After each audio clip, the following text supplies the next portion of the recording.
Impenetrable Thorns is the strongest spell introduced in the Elden Ring DLC Shadow of the Erdtree.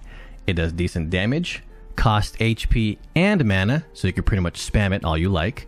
But most importantly, the bleed buildup is insanely fast, pretty much instantly proccing hemorrhage on every cast of the ability. When you use this spell, 3 lively thorns travel through the ground and pierce whatever enemy you're targeting. However, if you are too far from your target, not all of the thorns hit. So the ideal way to cast this ability is to stay up close. Kind of like a shotgun effect. And when all these thornies land, oh boy, talk about big numbers. Out of all the builds that I've done so far in the Elden Ring DLC, this one was by far the easiest one to use against Radahn, killing him in just 30 seconds. Not only that, it's the least leveled one that I used, and right now the character that you're seeing is only level 176. And I've compiled a bunch of these insanely fast boss kills, which you'll see later in the video. But for now, it's time to show you guys the build, so you can as well show Radahn who's the real god. Alright, so before we get into the build, first thing I should probably say, and I should always say every video, is if you don't know where to get an item or a talisman or anything that I'm about to mention, just Google that bitch. Just Google it. Alright, Google and the Elden Ring Wiki, which is the website that I use to look up stuff, they will be able to guide you and tell you where to find those things much more efficiently and accurately than I can. Okay? So if you don't know how to get anything that I'm about to show you, just Google it. Google it. Alright? But I am very excited to show you guys this build. Okay? Because it's funny. I think it's the strongest build that I've used so far.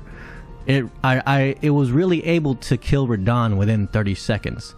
And we all know how hard that boss fight was. Alright? And not only that, it is the lowest leveled build that I've used so far in the DLC as well. Besides my first run through, which was, you know, hell. But yeah, as you can see, it's only level 176. And the reason for that mainly is because I have gotten a few complaints on my videos that my characters are too high level and it's unrealistic for a Souls player and whatnot. And you know, YouTube comments, whatever. So I took that, and so from now on, from this channel, unless I'm doing some crazy challenge or if I'm doing something different, most of the build guides that you will see will be under level 200, which I think is very fair. You know, for the base game of Elden Ring, level 150 was the kind of the breakpoint, kind of the meta, you could say, for build guides. And I imagine for the DLC, you know, anything below level 200 should be fair game. So, yes, this build is only level 176, and I deleted pretty much every single boss, as you can imagine. Alright? And with all that being said, let's get into the build. So, our main weapon is the Maternal Staff. This is one of the new staffs in the DLC, I believe. Okay, and the reason why we use this staff is because it has really good scaling with Arcane and Intelligence. Alright, Arcane being the main thing boosting up our bleed, Intelligence being the main thing boosting up our sorcery. Because it is, at the end of the day, a sorcery spell. Alright, yes, the bleed buildup might be more prevalent and more important, but boosting that normal damage is also important, because not all the time, not all enemies in Elden Ring, I think like 20% of them you aren't able to bleed. I could be wrong on that, but yeah, or they have very high, you know, bleed resistance. Alright, so you want to make sure you're still hitting hard with the spell in general. But when enemies are both susceptible to sorcery damage and to bleed, you'll see some insanely high numbers, just like you saw in the intro. Okay, so we want to use the Maternal Staff mainly because of the scaling, not because it boosts finger sorcery. We're not using a finger sorcery, we're using a thorn sorcery. But luckily, there is another staff in the game where if you're wielding it, it boosts your thorn sorcery. And that is Staff of the Guilty. Now, I don't think you have to upgrade Staff of the Guilty to plus 25. I did just because I can, because I'm like that, you know what I'm saying? But I think if you're just wearing it at the, unupgraded, it'll still give you that boost in Thorn Sorcery.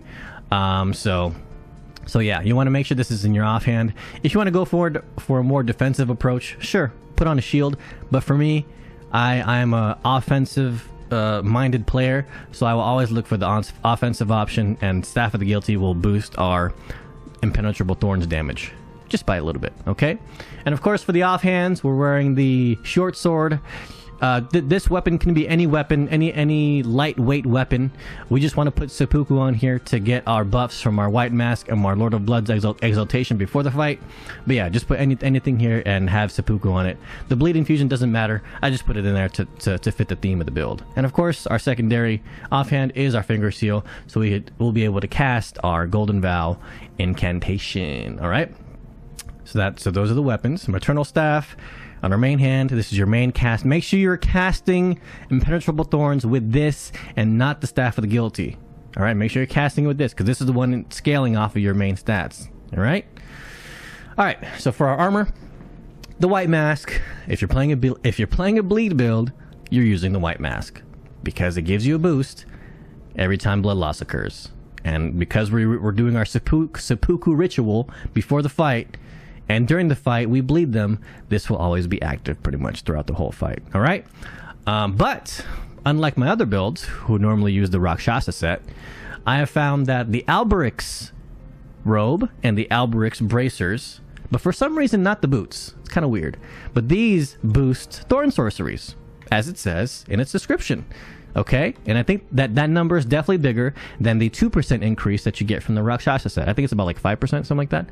But it is nonetheless higher than the Rakshasa set. So you will be able to boost that thorn damage even higher with the robe and with the bracers. Unfortunately, these are, you could say, paper pieces. Because the reason why, or one of the reasons why I like the Rakshasa set the most out of all the armor sets is because you can wear a dinky little helmet, but if you wear the chest, the gloves, and the boots, your poise will be above 51. And being above 51 poise is pretty important in this game, because that means any light attack, you know, you won't be staggered off of a tickle, you know. But wearing cloth items like this, it might be a little rough. Honestly, the most trouble I had playing this build was running to the boss, because everything that hit me would mini stun me, and then I would die to that sometimes. So, but again, if you don't like going for the cloth, just wear the Rakshasas. But again, for me, I like all damage, so I use the Alberic's robe to boost that Thorn sorcery, and of course the Rakshasa greaves, because that is the only other piece for the boots that I could find that can give another boost in damage. Okay, talismans. The Graven Mask Talisman greatly raises potency of sorceries. Now, this actually does stack with the lesser version. This does stack with the Graven School Talisman. You can use both if you want, but I found other options I wanted to use. But if you wanted to do that, that's all you. I'm just showing you a build template. Take out things you like. Take out things you like. Take out things you don't like. Whatever you want. Okay. But this is the set that worked well best for me. So the Graven Mask Talisman is our first one. The next one is part of the DLC, which gives us insanely fast cast speed. Now, I'm pretty sure this is faster cast speed than the Radahn icon. I could be wrong on that, but I mean, it says it. It says shortens cast speed by the utmost, so by the highest, you know what I mean? As if you have, 99 dexterity. So I believe this must be faster than the Radahn icon. I mean, why wouldn't it be? It's a DLC, right? So we're using this. Because without this, the Thorns is exhaustingly slow. Okay, and this spell is already slow as it is, even with this on. So if you don't have this on, I feel like I would have been dying much more. Even though it does say increases damage taken, I feel like it's actually less damage because I'm casting the ability way faster than it was intended. All right, so for me, I wanted to use this. But if you wanted to use the Grave, more sorcery damage, because you're better at dodging abilities than I can, which it wouldn't be too hard, then by all means go ahead. Third talisman, the Magic Scorpion Charm. I double checked. Yes, this Impenetrable Thorn sorcery does count as magic damage. That means it does scale off of magic items like the Magic Scorpion Charm. Okay? So yeah, this pretty much raises our damage. But again, lowers our damage negation. that doesn't matter. You know, most of the builds you'll see on this channel, I just want to kill stuff before it kills me. All right, so boom. And of course, the last talisman slot is the Lord of Blood's Exaltation.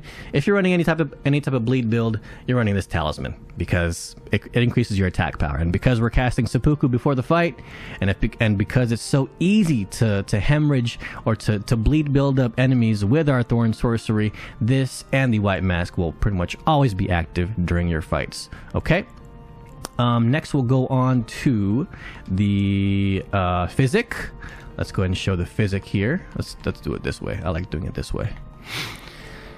All right, so in our physic, we're running the Magic Shroud and Cracked here. Same thing here as the Magic Scorpion Charm. It counts as Impenetrable Thorns counts as magic damage, so the Magic Shroud and Cracked tier actually works with it. All right, and as far as the secondary tier goes, this is all up to you. Okay, I went for a defensive option. Okay, so it was either the hard tier or the bubble tier. And with actually a lot more testing, I found the hard tier to be kind of way better than the bubble tier. Because the bubble tier, you know, negates one attack, but the hard tier negates all the attacks for 3 minutes. It lasts a long time. So for me, I actually like the hard tier way better than the bubble tier, especially when I'm wearing cloth. All right, so I chose to use defensive option, but here's some other options that you can use. You can use the Stone Bard, because all these thorns hitting is doing, you know, very little stance damage when a thorn hits, right? But if all the thorns hit, it actually does quite a bit of stance damage. So if while the Stone Barb Cracked tier is active, and because the fight's going to take only like 30 seconds, you might be able to stagger the enemy once or twice within fights. I tried it. I didn't like it because I was getting hit hard, and I'm not that very much good of a player. I was getting hit by all the attacks, okay? So I wanted to use the defensive option. But if you're a good player, hey, I would recommend the Stone Barb. And of course, this is probably the ultimate offensive option. Again, I don't like running this because, you know, the idea of checking a health pot, even when I'm not getting hit, it sounds kind of annoying to me. But this would probably boost your damage. And even though it does say attacks, just like the White Mask and the Lord of Blood's Exaltation, I believe this also works with spells. I could be wrong. You correct me if I'm wrong on that, but I wouldn't be surprised if it did. Another good option would probably be Cerulean Hidden Tier. I wouldn't use this because the spell uses mana and HP, so it's pretty manageable. Even though I only have like 15 mine with this build, I'm still doing just fine. So I wouldn't recommend this, but that would also be another option. But for me, I found the Magic Shroud and Cracked tier and the Opaline Hard tier was best for my playstyle, at least, and was the most consistent. Okay, now let's move on to the spells. Oh. Memorize spells. There we go. Boom. All right, so obviously we're using Penetrable Thorns. Because that's our main spell. That's our damage spell. That's how we cast bleed. This is how we kill our enemies. Whatever. Okay? And then of course we're going to use Golden Vow because it boosts all damage and it boosts damage negation. Probably the #1 used incantation for me and a lot of players in Elden Ring, I would imagine, for a lot of builds. All right? And that's the only 2 spells we're concerned about. If you want to add more spells, sure, you can get fancy with it, but I like keeping it simple. So I kill my enemies with this, with Impenetrable Thorns, and I boost and I buff myself with Golden Vow. And that's it. If you wanted to up your faith to 33 faith, then you could add in Howl of Shabiri, increasing your damage even more. But I want to save my points. I want to use the least points possible and still be able to delete bosses. So for me, this was fine. Okay? And I believe that's it for the build. Oh, I should also show the Great Rune. So I don't normally use Great Runes because I don't like depending on them. For example, probably the best Great Rune is Godric's Great Rune. Raises all attributes by +5, and there's like what 5 or 6 attributes, so it gives you essentially 30 levels of attributes, and 30 levels is a big deal once you get past like 150, 200. You know what I'm saying? So normally we would use Godric's Great Rune. However, for me, whenever I used this rune, it was like I was kind of dependent on it. It was like, oh, I'm getting +5 from this. Let me go ahead and let me go ahead and spend a larval tier and respec and account for Godric's Great Rune as a part of my build. But then, like I said, I'm a pretty shit player, so I would die a lot, and then I would have to find a rune arc or buy a rune arc and activate it again. For me, it wasn't for me. I didn't like depending on a Great Rune because I would die. I'm gonna keep it honest. I would die a lot. All right. So The next best Great Rune that I found was Radahn's Great Rune, and it also kind of fits the theme of the DLC because the final boss is, in fact, Radahn. You know what I'm saying? And Radahn's Great Rune is second best because it raises HP, FP, and stamina. And you know what? I'm pretty sure all builds use FP, HP, and stamina. Okay, so for me, this was a nice little addition, like a legacy buff for the build, but if I died, I wouldn't be mad because I'm not totally dependent on the extra HP, FP, and stamina that this gives. It's just nice to have. So for me, I like using this one just because it feels less bad. But again, if you're a godlike player, which I'm sure you are, you motherfucker, you can go ahead and use Godric's Great Rune. All right? All right. So that's it for the build. Now let's go ahead and show the stats. All right. So again, character level 176. Much lower level character than I would normally play, just because, you know, I like having big stats. I like seeing big numbers, right? But again, I saw some complaints in the comments about your characters are too high level. It's not realistic. You're not a Souls gamer. Some dumbass shit like that. So from now on, my characters will be below 200, which I think is very fair for this DLC. DLC is pretty damn hard. I don't know about you guys. Okay, but yeah, level 176. That is true. That is all true. The damage you saw in the intro was this level 176 character. I know I couldn't believe it myself, but hey, it's true. All right, so now let's go over the stats and why I picked them. Vigor at 60, highest soft cap for Vigor. I'm pretty sure all my characters will have this. It's just nice to have HP, you know, especially if you're a bad character, a bad player like me that gets hit all the time. It's nice to have 60 Vigor. On top of Radahn's Great Rune, I mean, that HP bar go crazy. It's like half the screen, okay? So boom, Vigor at 60. Mind at 15. Mind at 15 is a very comfortable number for me. It's around like 100 FP, so I can cast all my abilities. And because Impenetrable Thorns, even though it is a spell, it costs very little. It costs very little FP, and it costs more so on the HP side. So because of that, 15 mind is totally fine. But I'd recommend after you cast all your buffs that you do drink a mana pot before going into the fight, so you really don't have to worry about drinking a mana pot at all during the fight. You know what I'm saying? So boom, 15 mind, good break point. 15 endurance. I think that's like the first soft cap of stamina. This build is a spellcasting build. I didn't do much rolling. I did much more killing, so we really didn't need much stamina at all. And if anything, this spell didn't really cost that much stamina. Most likely you'll be using your stamina to run away or to dodge abilities. So because of that, we only need 15 endurance, okay? Don't need strength, don't need dex, 10-10 on both. Intelligence, however, is probably our secondary damage stat, and that primarily scales with our staff for sorcery scaling, okay? So and we put that at 60, which is the second highest soft cap for intelligence, faith, dex, all that type of shit. Any main stat, the secondary soft cap, or the second highest soft cap, will always be 60, okay? For faith, we're doing 25 faith so we can cast Golden Vow, and we also do need 24 faith to cast Impenetrable Thorns, okay? So boom, there goes there. Nothing for damage wise though, we just needed to cast our abilities, that's it. And of course the last stat, our most important stat, our number one stat because of the bleed buildup, is Arcane. We want Arcane at 60. Arcane, not only it does obviously scale the bleed, but it also actually scales a little bit of sorcery, which is why it's our number one stat. Not as high as the intelligence, but because it scales a little bit of sorcery and mostly bleed, it is definitely our number one damage stat. So we want Arcane at that second breakpoint at 60, and there you go. You have your completed level 176 character that can literally delete pretty much all the bosses in the DLC as long as they bleed within 30 fucking seconds. All right? And there you have it. The Impenetrable Thorns bleed deleter of god bosses like Radahn. Easy as that, bro. Okay? Hopefully you guys enjoyed the vid. Hopefully some things were useful to you, whether it be the build, whether it be some information about some certain stuff, some intricate details about Elden Ring that you haven't known. You know, I know when I'm looking at build guides like this, I'm always finding out some new shit. I recently watched a lore video. When I typed in Elden Ring lore, there were 3 videos. One was 30 minutes long. The other was 5 hours long, and the other one was 13 hours long. So of course I clicked on the 30-minute one. But the fact that Elden Ring lore goes that deep is insane to me. You know, I remember when I first fought Radahn, I was like, wait, isn't this that Queen America bitch? And then I found out that they're apparently the same person, but not really.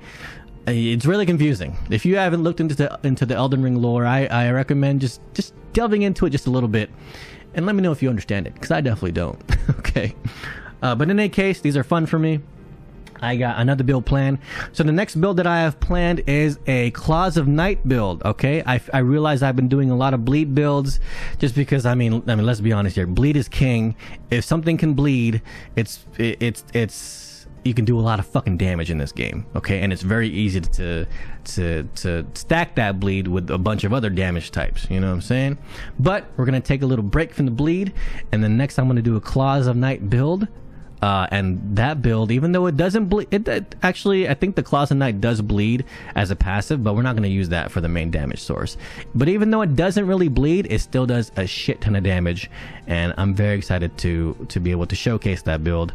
Probably whenever we get to it, probably tomorrow. I plan to release a build guide whenever I stream, which is almost every day. But by the way, you can catch me at twitch.tv/Kotokobi. I'm live, not for long, but I'll try to be live almost every day, just because if I got a build in mind, if I got a challenge in mind, why not stream? You know, I got a bunch of build guides I got planned up. I want to do a new game +7 run. I want to do a rune level 1 run. I want to maybe do a deathless run, maybe do a no-hit run. I don't know. I ain't built different like that. We'll see. But yeah, man, Elden Ring, Game of the Year 2022, DLC of the year 2024. I mean, what can I say? This game's awesome. But in any case, if you guys enjoyed the content here, of course, like, comment, subscribe, hit the bell for the algorithms, and I'll see y'all when I see y'all, all right? Thanks for watching. Peace out.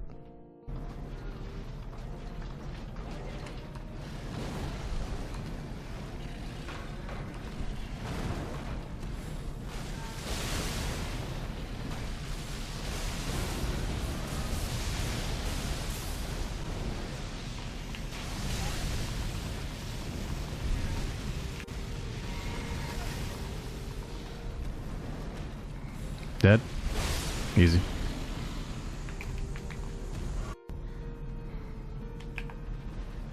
Come on.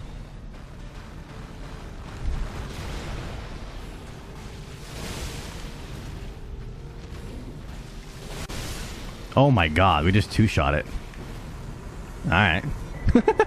Holy shit. That's just nuts.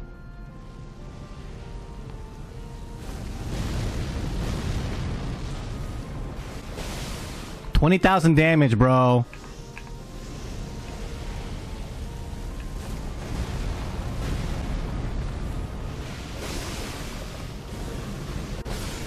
Yep, that's it.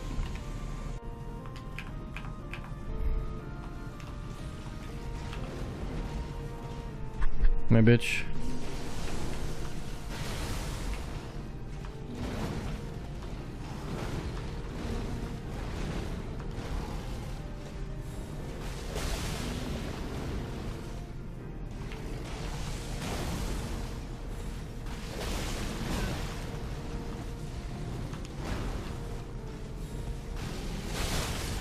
Oh, no second phase for you. That's a first.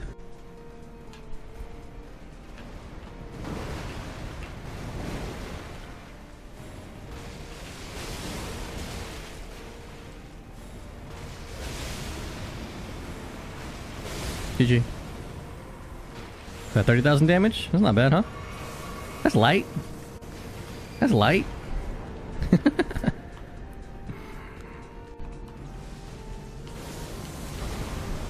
And blue.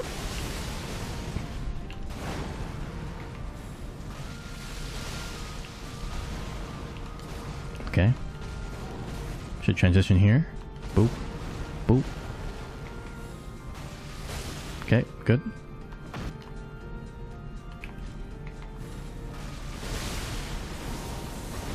Nice. Woo!